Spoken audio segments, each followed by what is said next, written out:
Welcome back to another episode of Light Beer Dark Money. I'm Sean Noble. And I'm Chris Clements. Today we're going to just do a quick, this is a tribute. A remembrance. A remembrance. Yeah. So last week, the greatest broadcast voice in the history of the world passed Agreed. away. Mr. Vin Scully, Mr. Baseball, Mr. Dodgers. Hi, everybody. Vin Scully. I can't even imagine how many millions of people he's touched. Not only just because he had such a phenomenal voice, he's called some of the most amazing things that have happened in Major League Baseball. But he started in 1949 with the Brooklyn Dodgers, followed them out to L.A. in 58, 59. 58. At the Los Angeles Coliseum. Yeah, it was active. Chavez Ravine. It was active with them until 2016. 67 years. Yeah. 67 seasons. It's just amazing. Yeah, so he passed away on our election day here in Arizona, and I was actually transporting my daughter to Texas and found out as I was just kind of winding down a very long day. Our cousin texted me the announcement and immediately, started turned back on ESPN and everything else.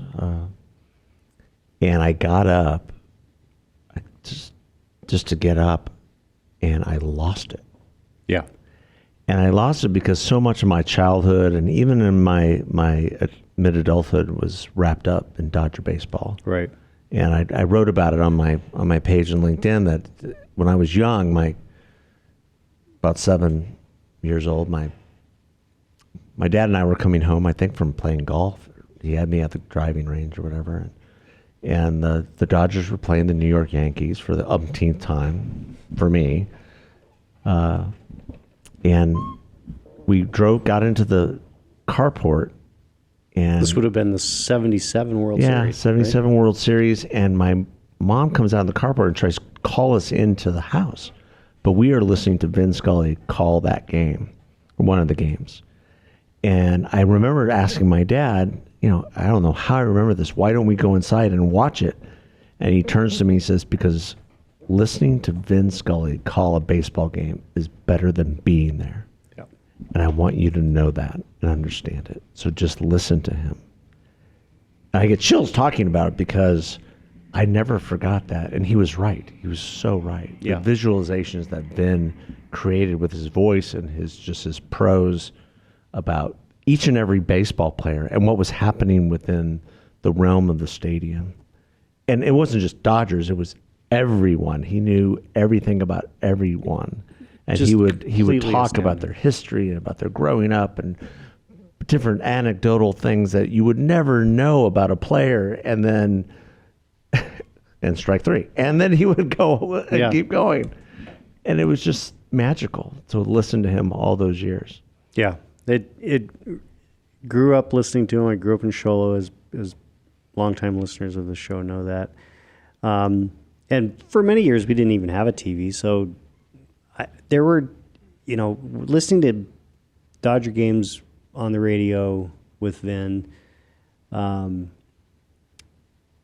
you're right. He painted a picture. I didn't even need to see it because I was so clear the way that I can remember. He created this imaginative event in your mind. Well, I can remember one of the things that, for whatever reason, is popping into my head. Who was it? I was about to say Rick Monday, but it wasn't Rick Monday. It was the guy who was a shortstop for a while. They were trying to intentionally walk him. But he ends up getting a pitch a little close, so he goes ahead and swings and hits a double off the wall. And I just remembered Vin's description of that whole play was just so vivid. And it just, I remember years later I saw a video of it. And I was like, that's exactly what I thought it was, because he was so good at describing it. But Yeah, I mean, obviously, I've been a lifelong Dodger fan, lifelong Vin Scully fan. Named my youngest son after Vin. Vincent. Yeah, the first major sporting event I ever attended was Dodger Stadium. Yeah, same. You know, I'd never been in an NFL stadium or anything else. I went to Dodger Stadium. They lost 7-4 to the San Francisco Giants. And we left around the bottom of the 7th or 8th. And I was with my uncle, who was a tremendous sports writer and personality in Southern California, and knew Vin Scully, knew Tommy Lister, knows everyone in Southern California. He wrote for the Herald Examiner and the Long Beach Press Telegram. And I have frequently leaned on my uncle for tickets and Sure. and things to go see Dodger baseball. And I was 7 years old, and we were leaving, and the game was over, and I didn't want to leave. Yeah. I just remember, I said, well, we're going to leave. You're going to buy me some stuff. And so we went to the store, and they used to have these autographed baseballs of the team. They were just printed, but I got 2 of those and a couple hats. And I mean, I've never not known being a Los Angeles Dodger fan. Yeah. My first experience in Dodger Stadium, we were sitting in the bleachers out of left field, so kind of facing the field, the wall's here, the back wall. And one of the distinct memories I have is smelling something. I look back and I see some guy smoking something. It's 1978, keep in mind. And asked my dad, he's like, clearly guys getting high. And, definitely the hippies at the time. So. Dodger Stadium.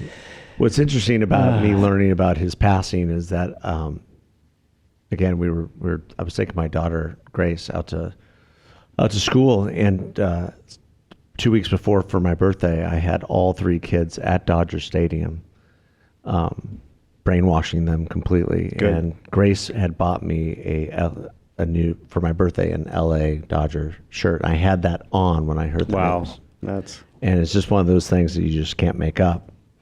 And I'll always remember that. Well, and when I heard it was because it was the end of an era, and I was sitting there in Dodger regalia. So I was at my wife's family's family reunion, and as you know, they're all from Northern California, so they are all Giants fans. Oh, so to learn of Vin's death amidst all these Giants fans and they were all very kind about it. I mean, they loved him. Listen, everyone loved Vin Scully. The fact that I was able to name my child after him means so many great managers, players, executives have come out of the Dodger organization. Even our own Derek Hall here with the Diamondbacks came out of the Dodger organization. Knew Tommy Lasorda and Vin, and actually went to the funeral last week. And so it's just an imprint that everybody has. I mean, Vin Scully, calling, Hank Aaron's, breaking Babe Ruth's record, and there's visualization of that, but listening to it is even more amazing. And one thing that people talk about that calling of that game is how he let the crowd just do. He announced it, and he just went quiet and let the crowd do the talking. He had just this amazing ability not only to paint a picture, but to pause for the dramatic. Yeah. He was a great voice that knew when his voice wasn't needed. Yeah. I mean, I'm getting teary-eyed thinking about it. Just a part of our childhood has now passed. And I was sad when he retired, even more sad when he passed on to the loving arms of God. Yep. So we love you, Vin. Calling the plays from the sky. Yeah. All right. Well, thanks, guys. Have a good one. God bless Vin Scully.